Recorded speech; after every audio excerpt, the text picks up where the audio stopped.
ಚುನಾವಣೆಯಲ್ಲಿ ಬೆಂಗಳೂರು ಗ್ರಾಮಾಂತರ ಲೋಕಸಭಾ ಕ್ಷೇತ್ರದಲ್ಲಿ ಯಾರು ಸಂಸದರಾಗಬೇಕು? ಸರ್ ನಮಗೆ ಡಾಕ್ಟರ್ ಮಂಜುನಾಥ್ ಅವರೇ ಆಗಬೇಕು ಅಂತ.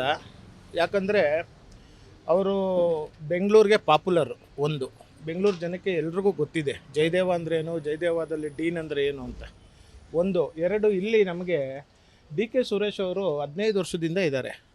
ನಮ್ಗೆ ಒಂದಿನ ಅವ್ರು ಕಾಣಿಸ್ಕೊಂಡಿಲ್ಲ, ಈ ಕಡೆ ಬಂದೂ ಇಲ್ಲ. ಆಮೇಲೆ ನಮ್ಮ ಈ ಕ್ಷೇತ್ರ ಏನಿದೆ ಬಿ ಜೆ ಪಿ ನಂಬರ್ 1. ಇಲ್ಲಿ ನಮ್ಮ ಎಮ್ ಎಲ್ ಎ ಕೃಷ್ಣಪ್ಪ ಅವರು ತುಂಬ ಒಳ್ಳೆ ಕೆಲಸಗಳು ಮಾಡಿದ್ದಾರೆ. ಹಂಗಾಗಿ ಇಲ್ಲಿ ಕಾಂಗ್ರೆಸ್ಗೆ ಮನ್ನಣೆ ಇಲ್ಲ. ಇಲ್ಲಿ ಬಿ ಜೆ ಪಿಯಿಂದ ಮಂಜುನಾಥೇ ಅಲ್ಲ, ಬೇರೆ ಯಾರು ನಿಂತರೂ ನಮ್ಮ ಕ್ಷೇತ್ರದಿಂದ ಓಟ್ ಅವ್ರಿಗೆ ಬೀಳುತ್ತೆ. ಮಂಜುನಾಥ್ ಅವರಿಗೆ ರಾಜಕೀಯ ಅನುಭವ ಕಡಿಮೆ. ಸರ್ ಬೇಡ ಸರ್, ಡಿ ಕೆ ಸುರೇಶ್ ಅವ್ರಿಗೆ ಏನಿತ್ತು ಸರ್ 15 ವರ್ಷ ಹಿಂದೆ, ಅವ್ರಿಗೂ ಏನೂ ಇರಲಿಲ್ಲ ಅಲ್ವಾ.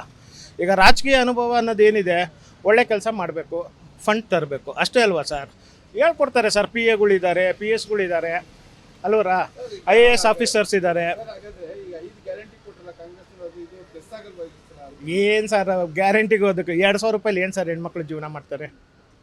ಏನೂ ಮಾಡೋಕ್ಕಾಗಲ್ಲ. ಅವೆಲ್ಲ ಸುಮ್ಮನೆ, ಅವೆಲ್ಲ ಕಣ್ಕಟ್ಟು ಆಟ ಇದ್ದಂಗೆ.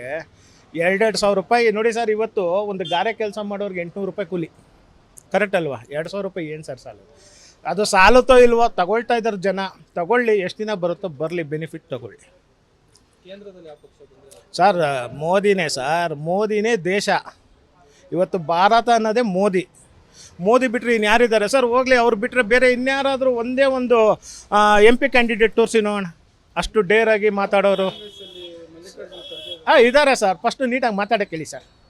ವಾಯ್ಸು ಪಂಚ್ ಬರಬೇಕು, ಜನಗಳಿಗೆ ಈಸಿಯಾಗಿ ಅರ್ಥ ಆಗಬೇಕು. ಮಕ್ಕಳಿಗೆ ನಾವು ABCD ಹೇಳ್ಕೊಡೋದು ಯಾವ ಥರ ಇರುತ್ತೋ, ಜನಗಳಿಗೆ ರಾಜಕೀಯ ಹೇಳ್ಕೊಡೋದು ಹಂಗೆ ಇರುತ್ತೆ. ಅವರೆಲ್ಲ ನಮಗೆ ಟೀಚರ್ಸ್ ಇದ್ದಂಗೆ. ರಾಜ್ಯ ಅಂದ್ರೇನು, ರಾಜಕೀಯ ಅನ್ನೋದೇನು ಅವರಿಂದನೇ ನಮಗೆ ಗೊತ್ತಾಗೋದು, ಕರೆಕ್ಟ್ ಅಲ್ವರ? ಸೂಕ್ತ ಅಭ್ಯರ್ಥಿ ಇಲ್ಲ ಅಂತ ಆಯ್ತು ನಿಮಗೆ. ಸೂಕ್ತ ಅಭ್ಯರ್ಥಿ ಸರ್ ಎಲ್ರಿಗೂ ಗೊತ್ತಿರೋ ವಿಷಯನೇ ಅದು. ಸೂಕ್ತ ಅಭ್ಯರ್ಥಿ ಎಲ್ಲಿದ್ದಾರೆ ಸರ್? ಕರೆಕ್ಟ್ ಅಲ್ವರ? ಬದಲಾವಣೆ ಏನು ಬೇಡ ಅಂತೀರಿ? ಇವತ್ತು ನಾನು ನೀವು ಇಷ್ಟು ಧೈರ್ಯವಾಗಿ ನಿಂತು ಮಾತಾಡ್ತಾ ಇದ್ದೀವಿ ಅಂದರೆ ನಮ್ಮ ದೇಶ ಸ್ಟ್ರಾಂಗ್ ಆಗಿರೋದಕ್ಕೇ. ಈ ಸಲ ಏನು ಬದಲಾವಣೆ ಬೇಡ ಅಂತೀರಿ? ಏನು ಬದಲಾವಣೆ ತಂದರೆ ಹೋಯ್ತಲ್ಲ ಸರ್. ಹಳೇದು ಏನೇನು ಕೆಲಸ ಮಾಡಿದಾರೋ ಅದೆಲ್ಲ ನೆನೆಗುದ್ದಿಗೆ ಬಿದ್ದೋಗ್ಬಿಡ್ತಿದೆ. ಈಗ ಅವ್ರನ್ನ ಕಂಟಿನ್ಯೂ ಮಾಡಿದ್ರೆ ಮತ್ತೆ ಪ್ರೋಗ್ರೆಸ್ ಆಗೋದು ಅಲ್ವರ? ಈಗ ಇವ್ರನ್ನ ಯಾರೋ ತಂತು ಅಂದರೆ ಇವ್ರು ಇನ್ನೂ ಕುಂತ್ಕೊಂಡು ಆ ಫೈಲ್ಗಳು ಸ್ಟಡಿ ಮಾಡೋಕ್ಕೆ 3 ವರ್ಷ ಬೇಕಲ್ಲ. ಎಲ್ಲಿಂದ ದುಡ್ಡು ಬರ್ತಾಯಿದೆ, ಎಲ್ಲಿಂದ ಏನು ಬರ್ತಾಯಿದೆ ಅದನ್ನು ಅರ್ಥ ಮಾಡ್ಕೊಳ್ಳೋದಕ್ಕೇ ಅವ್ರಿಗೆ ಟೈಮ್ ಹಿಡಿದ್ಬಿಡುತ್ತೆ.